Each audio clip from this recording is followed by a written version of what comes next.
바울과 바나바. 이 바울과 바나바는 마가 요한을 데리고 이제 1차 전도 여행을 떠나죠. 그래서 구브로 섬에서 복음을 전하고 이제 거기서 배를 타고 밤빌리아라는 그 이제 땅에 버가라는 항구 도시에 도착합니다. 버가는 항구 도시죠. 배를 타고 도착을 했어요. 어떤 이유인지는 성경에 나와 있지는 않습니다. 그때 마가 요한이 다시 예루살렘으로 돌아갑니다. 좋게 돌아간 것은 아니에요. 나중에 뭐 알다시피 2차 전도여행 갔을 때에 마가 요한을 또 바나바가 데려가자고 했을 때에 바울은 절대 안 된다라고 얘기합니다. 그러면서 마가 요한이 돌아가는 것 때문에 우리가 얼마나 많은 어려움이 있었느냐, 절대 그럴 수 없다라는 말을 보면 이때 돌아간 이유는 좋은 의미, 좋은 뜻에서 돌아가지 않았을 겁니다. 뭔가 돌아간다고 했을 때에 바울이 막았겠죠. 그럼에도 불구하고 마가 요한은 돌아갔습니다. 그 이유를 모르지만 개인적으로 제가 추측해 보건대 힘들어서 도망가지 않았을까라는 생각이 듭니다. 13절 14절 보겠습니다. 바울과 및 동행하는 사람들이 바보에서 배 타고 밤빌리아에 있는 버가에 이르니 요한은 그들에게서 떠나 예루살렘으로 돌아가고, 아까 도망갔다고 했잖아요. 14절, 그들은 버가에서, 그 항구 도시에서 더 나아가 비시디아 안디옥에 이르러 안식일에 회당에 들어가 앉으니라. 제가 여러 번 이 본문, 이 구절을 가지고 또 지도도 보여주면서 말씀을 드렸습니다. 버가에 도착하면 바다를 등지고 앞을 바라봤을 때 뭐가 보인다고 했습니까? 토로스 산맥이라는 엄청난 산맥이 쫙 병풍처럼 펼쳐진다고 했죠. 그 높이가 3,000에서 3,700m, 백두산은 2,700m. 그러니까 백두산보다 훨씬 높은 산들이 쫙 그냥 있어요. 산이 하나가 아닙니다. 산맥입니다. 산을 넘으면 또 산이 있고 또 산이 있고 또 산이 있어요. 근데 이 토로스 산맥을 넘어가야만 이제 비시디아 안디옥에 도착할 수가 있는 겁니다. 당시 이제 역사 자료를 보면 이 토로스 산맥을 넘어가려면 여러 사람들이 기다렸다가 무리가 넘어가야 한다고 합니다. 도적대도 있고 또 아주 사나운 짐승들도 있기 때문에 생명의 위협을 많이 느끼기 때문에 그렇게 해야 되고, 또 목숨을 걸고 어쩔 수 없이 이거는 안 가면 안 되는, 가능하면 안 가면 좋은데 안 갈 수 없을 때, 그러니까 목숨을 내놓고 산을 넘었다고 합니다. 그러니까 이러한 상황에서 이 마가 요한이 나는 죽어도 못 가겠다 하고 도망가지 않았을까 생각이, 개인적으로 그런 생각이 듭니다. 여러분, 지금 바울과 바나바는 성령의 인도하심에 따라 이방인에게 복음을 전하기 위해 여기까지 왔어요. 그런데 어떤 일이 생긴 겁니까? 마가 요한이라는 그 일행이 그냥 떠나는 일이 벌어진 거예요. 그 말은 뭡니까? 이 안에서의 어떠한 갈등과 다툼이 있었다는 거죠. 여러분, 우리가 하나님의 일을 하는 데 있어서요, 그냥 마냥 좋은 것만 있지 않습니다. 교회도 마찬가지입니다. 여러분, 교회라는 공동체가 하나님을 슬슬 이루어가는 과정 가운데는 약간의 다툼이 있을 수 있어요. 어떤 분들은 어떻게 교회에서 이런 다툼이 있냐 막 그러는데, 여러분, 연약한 인간 아닙니까? 연약하기 때문에 우리 안에 그러한 다툼과 또 다양한 생각들이 있을 수 있죠. 그렇다고 해서 하나님의 뜻이 멈춰져서는 안 됩니다. 또 엄청난 토로 산맥이 가로막듯이 이렇게 쉽게 하나님의 일을 할 수 있는 것은 아닙니다. 이러한 장애가 항상 있어요. 물론 우리가 분별을 해야 합니다. 어떤 분별이냐면 이것이 하나님께서 가로막는 장애물인지 하나님께서 어떤 인도하심을 막을 수도 있거든요. 또 어떤 부분은 그것을 뛰어 넘어야 할 부분이 있습니다. 이것을 분별할 줄을 알아야 돼요. 그래서 무조건 뭐 길이 열리지 않는다고 뭔가 이렇게 힘들다고 하나님 뜻이 아니야 라고 쉽게 포기하는 것도 문제고, 또 어떤 길이 막혔을 때 아니야 무조건 해야 돼 해서 하나님께서 막았지만 그걸 억지로 넘어가려고 애쓰는 것도 문제죠. 그래서 그 두 가지를 어떤 상황에서는 넘어가야 될지 어떤 상황에서는 내가 포기해야 할지를 잘 분별할 수 있는 지혜가 있어야 합니다. 여러분, 이것은 정답이 없죠. 그러니까 늘 주님과 가까이 하고 늘 정직하게 자신을 돌아보고 하나님 말씀 안에 거할 때에 그런 분별력이 생기는 것이죠. 마가 요한은 이제 예루살렘에 돌아갔고요. 바울과 바나바는 목숨을 걸고 도로스 산맥을 넘었습니다. 그리고 이제 비시디아 지역에 있는 그 땅에 있는 안디옥이라는 도시로 들어갑니다. 여러분, 성경에 안디옥은 두 군데가 있다고 말씀을 드렸어요. 바울과 바나바가 파송받은 교회, 그 파송받은 교회는 수리아 지역에 있는 안디옥이고, 이제 1차 전도여행으로 도착했던 곳은 비시디아 지역에 있는 안디옥입니다. 똑같은 안디옥이기 때문에 여기는 수리아 안디옥, 비시디아 안디옥이라고 얘기하는데, 대부분 이 수리아 안디옥이 안디옥 교회가 있는 곳이기 때문에 성경에는 안디옥 그러면은 수리아 지역에 있는 안디옥을 말하는 거고요. 따로 구분하기 위해서 비시디아 안디옥이라고 이렇게 기록합니다. 이제 비시디아 안디옥에 들어가서 바울은 처음 선교 방식이 회당에 들어가서 말씀을 전한다고 했죠. 회당에 들어가서 구약, 회당에 있는 유대인들은 이미 하나님 말씀을 다 알잖아요. 근데 구약에서부터 시작한 말씀을 쭉 말씀하면서 하나님께서 약속하신 구세주, 메시아, 그리스도, 그분이 오셨는데 그분이 예수님이시다라는 것을 전합니다. 여러분이 말씀을 읽어보시면 알겠지만 바울과 바나바는 유대인들에게 하나님이 이끄셨다라는 것을 계속해서 말씀하고 있습니다. 주어가 하나님이에요. 이스라엘 백성들은 계속해서 범죄하고 불순종했는데 하나님께서는 포기하지 않으시고 계속해서 선지자들을 보내고 또 구원해 주시고 하나님의 그 구원의 계획을 이루기 위해 하나님께서 이끌어 가심을 말씀하고 있습니다. 그러면서 하나님의 그 구원을 온전히 이루기 위한 메시아를 보내셨다라고 한 거죠. 오늘 22절 23절입니다.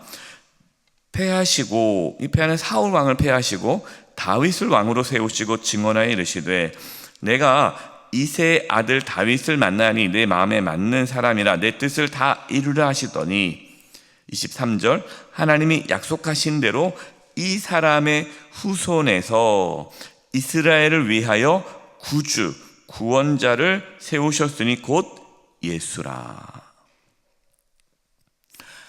그러니까 유대인들이 그동안 성경을 많이 알고 이스라엘 역사도 다 알지만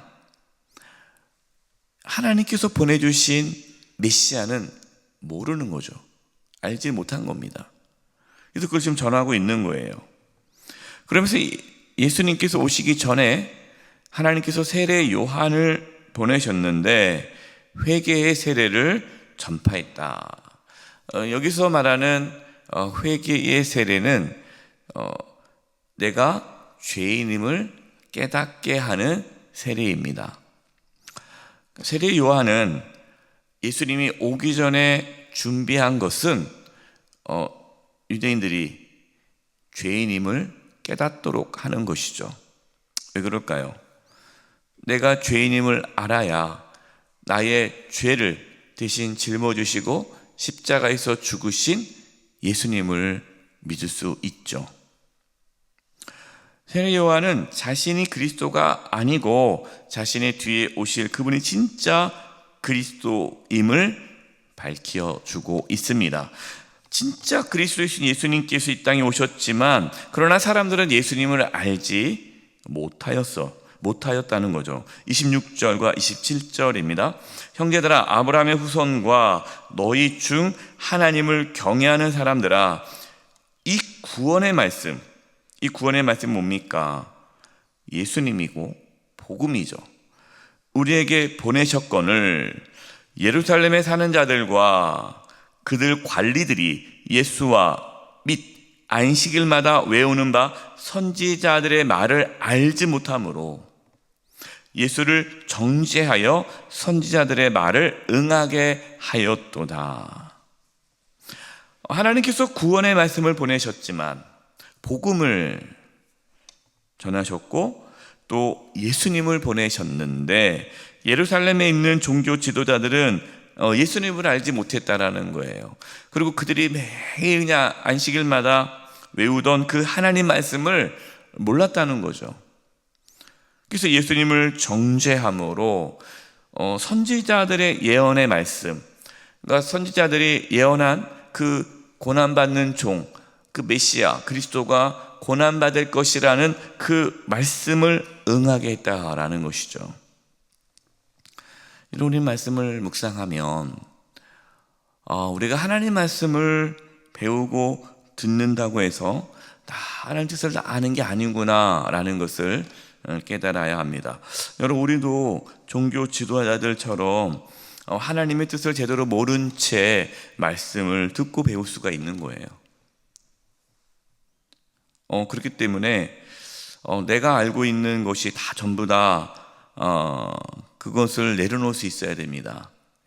그렇지 않으면 또 어느 순간에 우리가 하나님을 가로막는 그런 장애물이 될 수가 있어요. 목회자로서 참 두렵죠. 목회자로서 참 두려운 것 중에 하나는 오히려 하나님 말씀을 가로막는 그러한 일을 할 수도 있다라는 것을 늘 경계해야 합니다. 여러분들도 하나님 말씀을 읽고 묵상하고 또 여러분 스스로 또 말씀을 깨달아 갈 때 늘 겸손히 하나님 말씀을 대할 수 있기를 바랍니다. 종교 지도자들은 예수님에게 죽을 죄를 찾지 못했지만 빌라도에게 죽여달라고 요청했습니다. 29절 30절이에요. 성경의 글을 가르쳐 기록한 말씀을 다 응하게 한 것이라. 후에 나무에서 내려다가 무덤에 두었으나 하나님이 죽은 자 가운데서 그를 살리신지라. 종교 지도자들은 예수님을 십자가에 못 박으라고 해서 예수님이 십자가에서 죽으셨지만 그 모든 것은 다 하나님께서 구원을 이루기 위한 과정이다. 하나님께서 말씀하신 그 모든 것을 이루기 위해서다. 그러면서 예수님이 십자가에서 돌아가셨지만 하나님께서 그를 죽은 자 가운데서 다시 살려주셨다라고 말씀을 전하고 있습니다. 그러니까 바울은 지금 안식일의 구약 말씀을 가지고 예수님의 십자가의 죽으심과 부활하심을 선포하고 있는 것이죠.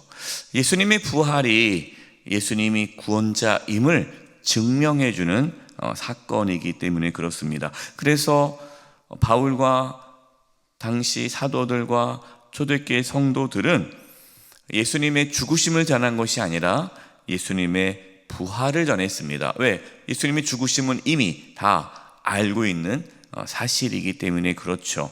그래서 예수님의 부활을 전함으로 예수님의 죽으심이 그냥 죽으심이 아니라 하나님께서 말씀하신 그 고난받는 종, 우리의 죄를 대신 짊어지시고 십자가에서 피 흘려 죽으셨다라는 것을 증명해주는 사건이 부활이죠. 여러분, 오늘 말씀을 통해서 우리는 중요한 사실을 알게 됩니다. 그것은 뭐냐면 구원은 하나님께서 이루신다는 겁니다. 앞에서부터 쭉 말씀하고 있어요. 이스라엘 백성들은 끊임없이 반역을 하고 끊임없이 하나님을 적대하지만 하나님은 끊임없이 이스라엘을 구원하시기 위해 선지자들을 보내고, 그리고 또 구원하기 위해 메시아, 구원자 예수님을 보내주시고, 또 예수님을 십자가에 죽으시고 또 다시 부활하게 하심으로 우리에게 영원한 생명, 구원을 주신다라는 메시지입니다. 여러분, 그렇기 때문에 신앙생활은 우리의 어떠한 선한 노력으로 이루어지는 것이 아닙니다. 우리는 끊임없이 우리 자신에게 집중하지 말고 예수님께 집중해야 합니다. 그러나 그것이 쉽지가 않습니다.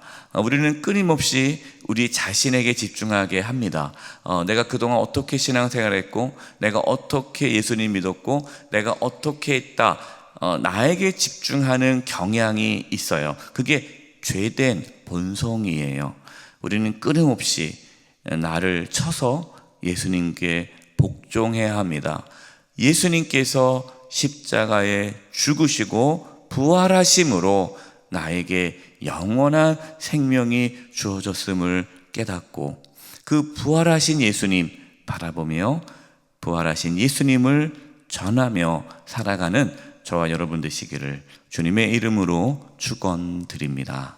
이 시간 합심해서 기도하겠습니다. 기도할 것은, 하나님, 우리의 신앙의 여정 가운데에 잘못된 방향과 또 굳어지지 않게 해달라고, 하나님의 말씀을 내 마음대로 해석하고 내 마음대로 또 하나님을 이해해서 오히려 하나님의 일을 가로막는 그러한 장애물이 된다면 하나님 저를 용서해 주시고 깨닫게 해 주시고 늘 겸손하게 예수님 바라보며 신앙생활 할 수 있게 해 주시옵소서. 우리 안에 그 십자가의 은혜와 그 부활의 소망을 늘 간직하며 부활하신 예수님을 전하며 살게 해 주시옵소서. 이 부분으로 합심의 통성으로 기도하겠습니다. 하나님 아버지, 시간 기도합니다. 하나님, 늘 저희들이 겸손하게 하나님 말씀을 붙잡고 살아가기를 원합니다. 하나님, 저희들 연약합니다. 쓰러지고 넘어집니다. 중간에 포기도 합니다. 그러나 하나님께서 우리를 통해서 이루실 그 놀라운 구원의 계획들을 기대하며 나아갑니다. 하나님, 저희들이 또 하나님의 일을 하는 데 있어서 장애물이 되지 않게 해주시옵소서. 하나님의 일을 가로막는 자가 되지 않게 하여 주시옵소서. 늘 겸손히 주의 말씀 앞에 무릎 꿇으며 살게 하여 주시옵소서. 하나님 말씀을 온전히 깨닫게 해주시고 또 온전히 전하게 하여 주시옵소서. 예수님의 십자가에서 죽으심과 부활하심을 놓치지 않게 해주시고 늘 주님 바라보며 나아가게 하여 주시고 부활의 예수님을 전하는 증인의 삶을 살게 하여 주시옵소서. 하나님 아버지, 감사합니다. 늘 우리는 마가 요한처럼 도망가고 싶고 내려놓고 싶고 포기하고 싶고 또 종교 지도자들처럼 내 마음대로 하나님을 이해하려고 그러고 내가 좋아하는 방식대로 하나님을 섬기려 했던 어리석음과 부족함을 주여 불쌍히 여겨 주셔서 늘 성령 충만함 가운데에 십자가에서 우리를 위해 피 흘려 죽으신 예수님을 바라보며 부활하신 그 예수님을 또 소망하며 우리 가운데에 참된 부활의 생명이 있음을 깨닫고 주님과 함께 끝까지 믿음의 길을 걸어갈 수 있도록 주님 인도하여 주시옵소서. 예수님의 이름으로 기도드립니다. 아멘.